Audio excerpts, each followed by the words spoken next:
Speaking of South Carolina, we got a doozy for you with this story. So apparently there was a Boeing whistleblower by the name of John Barnett, who apparently was about to testify. And now John is gone.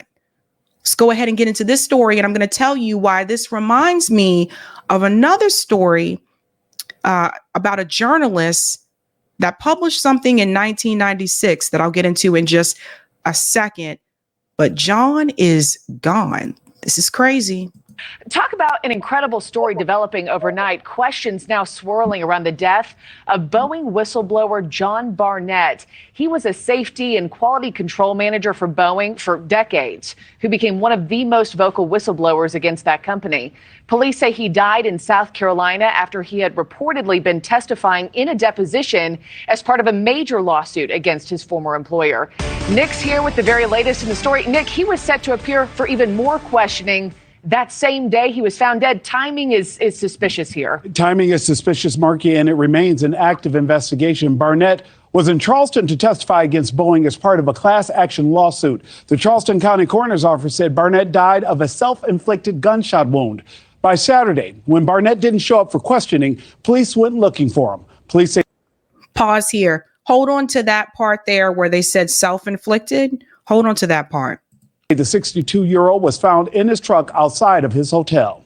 Barnett spent 32 years working for Boeing, including as a quality control manager at one of the two U.S. factories that built 787 Dreamliners. Just 2 years after his retirement, Barnett told the BBC about his concerns that the push to build new airplanes was leading to a rushed assembly process that compromised safety. And he spent the last 5 years blowing the whistle on what he saw as substandard safety protocols. Speaking to TMZ about the Alaska Airlines door plug blowout earlier this year, Barnett said, quote, "What we're seeing with the door plug blowout is what I've seen with the rest of the airplane as far as jobs not being completed properly, inspection steps being removed, issues being ignored."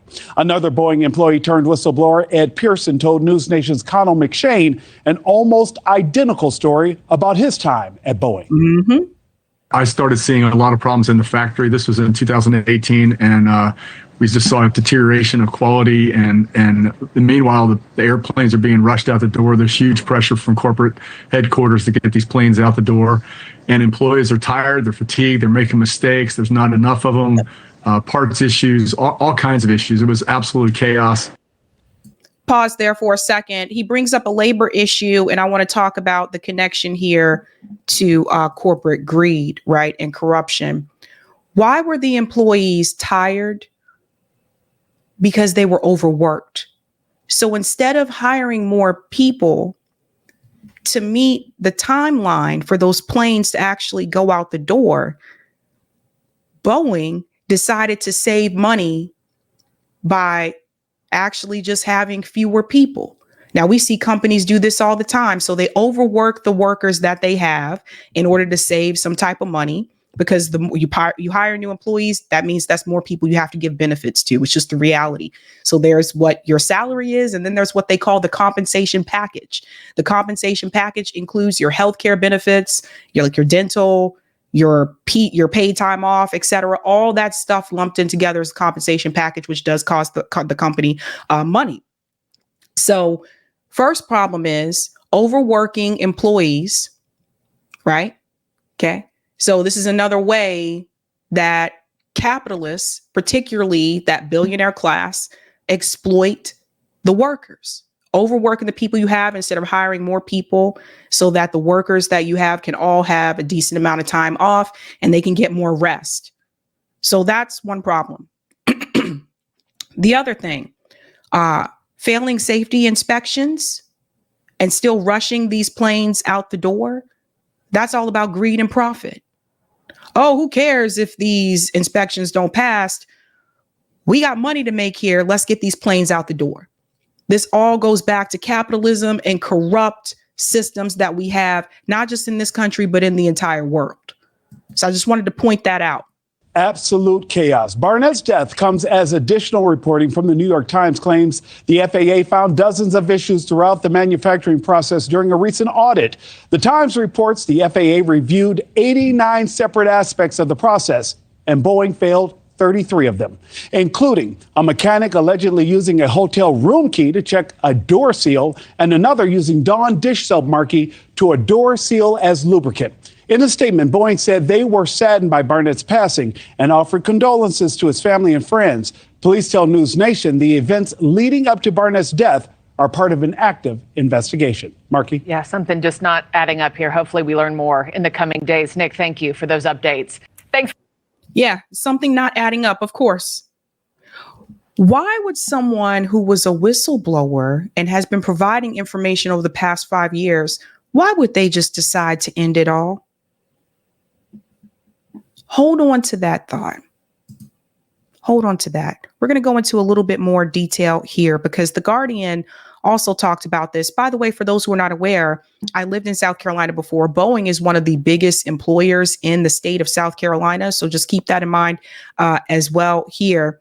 It says Boeing whistleblower found dead in South Carolina. A former quality manager of Boeing who became a prominent whistleblower and raised concerns over the plane maker's production line has been found dead. John Barnett died on Saturday from what appeared to be a self-inflicted gunshot wound. Hold on to that. Again, we'll come back. The Charleston Police Department is investigating. We understand the global attention this case has garnered, and it is our priority to ensure that the investigation is not influenced by speculation, but is led by facts and evidence. Barnett, who was 62, retired in 2017 after almost 3 decades at Boeing. After finding clusters of metal slivers hanging over flight control wiring on several planes, Barnett said he urged his bosses to remove them. Instead, they moved him to another part of the company's plant in North Charleston. So he did what most people would probably do, right? Report it to your manager. Report it to management and let them know, hey, there's something going on here in reference to, the production. And instead of taking care of the issue, they just decided to move him to a different facility. After filing a whistleblower complaint with regulators, Barnett made his concerns public in 2019 when he was one of several whistleblowers featured in a New York Times story about concerns over safety lapses at Boeing's North Charleston site.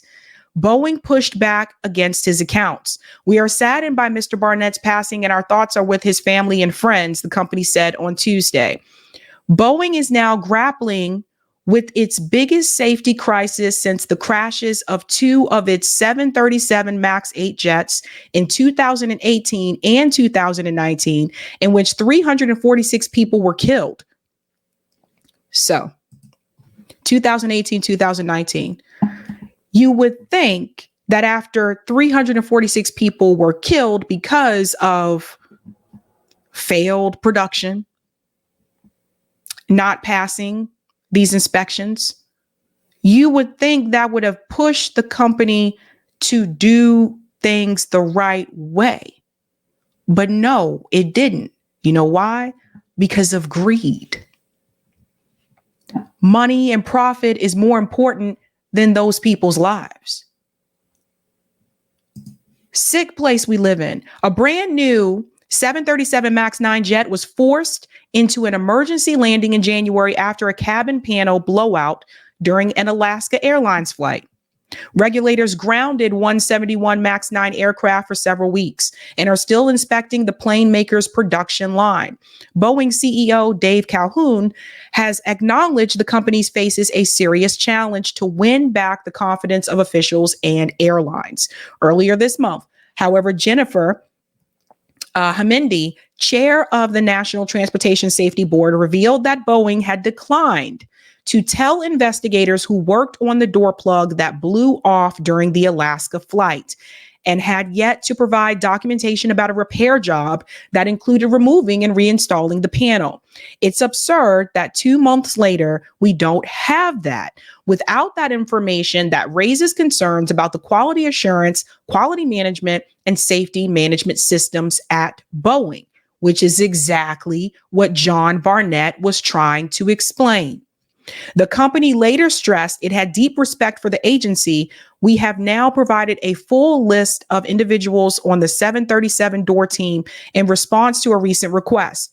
With respect to documentation, if the door plug removal was undocumented, there would be no documentation to share. How many of you in the chat have worked in manufacturing? Let me know if you have in the chat. If you have, just say, I have.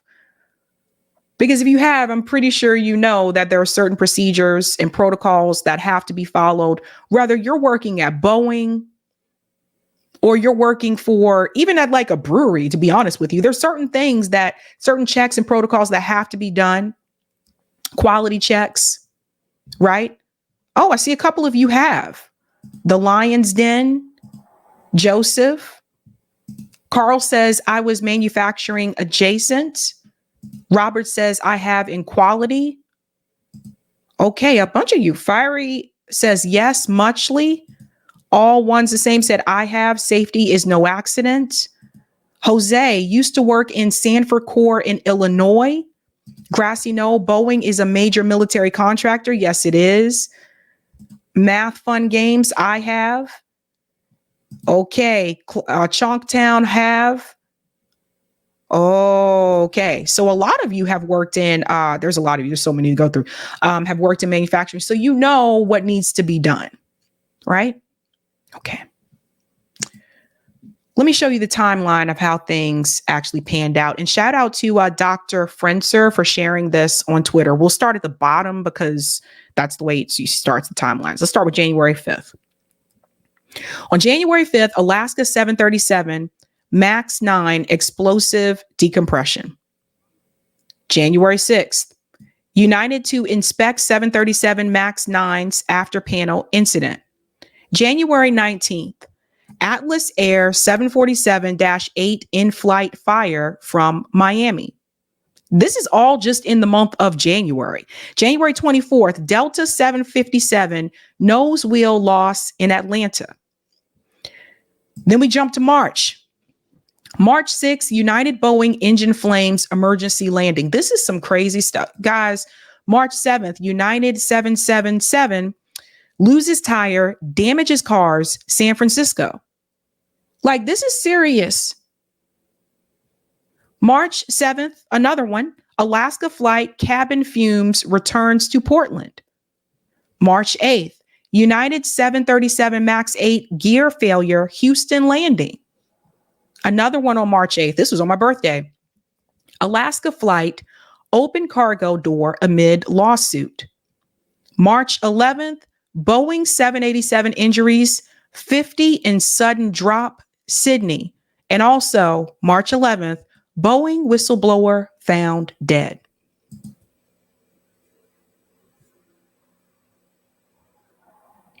Now, you can think whatever you want about John Barnett's death, but Torrin Walker mentioned something that really made me think. Torrin said, is John Barnett the latest version of Gary Webb? Found in a burning car, the victim showed signs of being shot, bludgeoned, strangled, and drowned. Authorities determined cause of death to be self-inflicted wounds. Now, one of you actually mentioned this already. I saw it and I started. Lance, self-inflicted like Gary Webb. Now, some of you may be wondering, who was Gary Webb? Because I want to make a comparison here between the two. So let's get into Gary. And we'll pull up this here. Yeah, and I think I can make it bigger on here. Yeah, here we go. Gary Webb. You remember this guy? Let me tell you what Gary did. So me get down to this part because this is the part where most people know him for. Gary Webb is best known for his Dark Alliance series, which appeared in the Mercury News in 1996. The series examined the origins of the crack cocaine trade in LA and claimed that members of the anti-communist Contra rebels in Nicaragua had played a major role in creating the trade, using cocaine profits to finance their fight against the government in Nicaragua. It is also stated that Contras may have acted with the knowledge and protection of the CIA. The series provoked outrage, particularly in the LA African American community. And I'll show you that outrage in just a second, and led to 4 major investigations of its charges. So that is Gary Webb. Okay, so he was a journalist. There's a movie about him as well. I think Jeremy Renner plays Gary Webb in the movie. Okay, so let's scoot down to this piece here where we go to his death. And then I'll show you how people reacted in the LA community when this information was reported. Listen to this. Webb was found dead in his Carmichael home on December 10th, 2004. So this is a couple years later after he reported it, with 2 gunshot wounds to the head. So again, with his death, they claimed that it was self-inflicted. According to a description of Webb's injuries in the LA Times, they're saying that he shot himself with a .38 revolver, which he placed near his right ear. The first shot went through his face and exited at his left cheek. So let me ask you guys a question, okay? I have never worked in forensics. I've watched a lot of NCIS and a lot of Law and Order in my day. They said Gary Webb had 2 shots. So let me get this straight, ladies and gentlemen. How can you, if someone takes a shot to the head, how are they still alive or even have the energy to do another shot?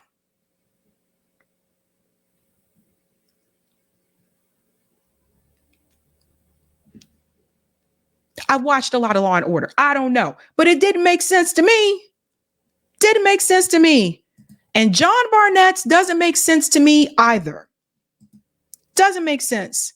Now, Jason Call, he tried to call this out a while back. Actually, we'll come to that after. I'll show you the LA piece. Let me show you. This is how people in Los Angeles reacted when that information was reported by Gary Webb, right? Now, this is actually a town hall, because I want you to see this and pull this up. 1996 CIA director town hall meeting regarding allegations that the CIA was working with the cocaine industry to bankroll Contra rebels in Nicaragua. In 1996, journalist Gary Webb unloaded a 3-part series for the San Jose Mercury News, alleging that the CIA helped spark America's crack cocaine epidemic by enabling drug traffickers tied to the Nicaraguan Contras to ship into the country and to use the proceeds to fund their insurgency against the Sandinista government. This is that town hall where they have questions for the CIA director, and this is in Los Angeles. I just want to show you this. Watch this. Could you turn up the mic, please, so I can, okay. Please turn the mics up so this gentleman can get his question. With all due disrespect, sir, Mr. Deutsch, who is the head of the chemical weapons research before you got this job, is that not right? You were the head of chemical weapons research for the military. Is that not correct? I was Deputy Secretary of Defense. And you were in charge of chemical weapons that were used in the Gulf War. Is that not correct? That's incorrect. Is that incorrect? Yes. Okay. That's incorrect. And is it also correct that the OSS, which was started by Wild Bill Donovan and Reinhard Galen in the 1940s, when the Nazis were brought over here in Operation Paperclip. Hey, could you let me finish, please?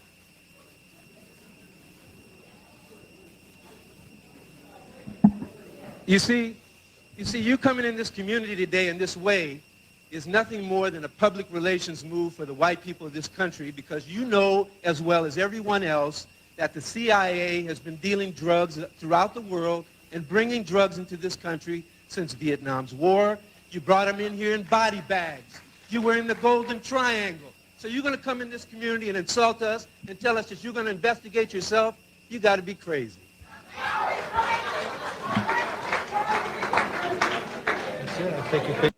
So because of that report from Gary Webb, they actually obviously had to respond, and they actually did have this town hall with the community. It's mainly particularly Black community in Los Angeles. And that gentleman was right. Like, you're coming there to tell them that you're going to investigate yourself, and they're supposed to trust that you would investigate yourself. So at that time, we have to remember that was 1996. Things were a little bit different back then. I think had Gary Webb reported something like this today, he may have been able to have more protection because we have social media. We didn't have social media in 1996, but I didn't believe it. I didn't believe about what they said with Gary Webb. That's my opinion. Do I have evidence? No, I don't, but I just didn't believe it. The story to me just did not make sense. And now we fast forward to what just happened to John Barnett. This does not make any sense to me, but I've seen this happen before. I remember when the FBI they finally captured Whitey Bulger, which I've been saying for years. They knew where he was anyway. You can't sit up here and tell me you didn't know where this guy was. All these times people have pictures and videos of him walking around in Santa Monica, California. It's like, oh, we never knew where he was. They knew where he was too. There was a gentleman, another one, that was supposed to testify in reference to Whitey Bulger. All of a sudden, that guy shows up dead the week he's supposed to testify. It happens. But it's usually not an accident. And I find it very strange that John Barnett would choose to make that decision now, after he's been talking about this for years. I find that very strange, unless he was threatened, unless someone else came after him. We have to break the narrative from mainstream media. We can't just report these things and just say, well, this is what happens. This is what they say, so it is what it is. No, we have to start asking questions. What do you mean? All of a sudden, this guy just decides to get out of here, man. Now, Jason Call actually has been trying to warn people about this for quite some time. Jason Call said, I've been talking about this for years. Nobody seems to be blaming the House Transportation Committee, and in particular, Rick Larsen, who is now a ranking Dem and former chair of aviation.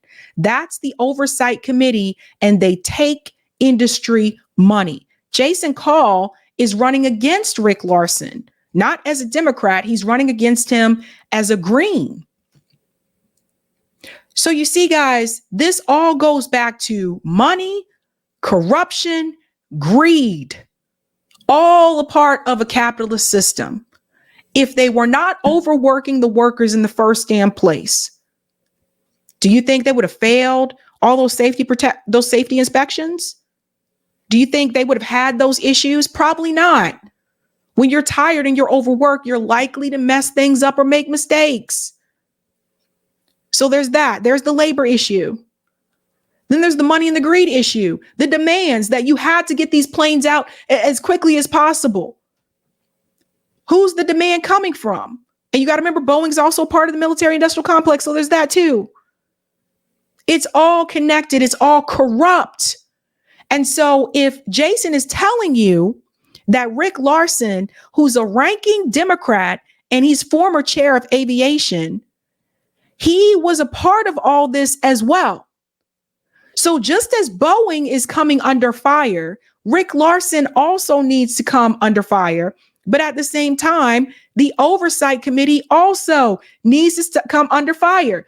But when you point fingers at those people and those committees, you have to understand that at the end of the day, the reason why this is happening in the first damn place is because they take corporate money. And when you take corporate money in politics, corporate expects demands. They make demands of you and they want those demands fulfilled. That is the problem with taking the corporate money. So it's not just about Boeing. It's not just about John Barnett. It's not just about the workers that were overworked.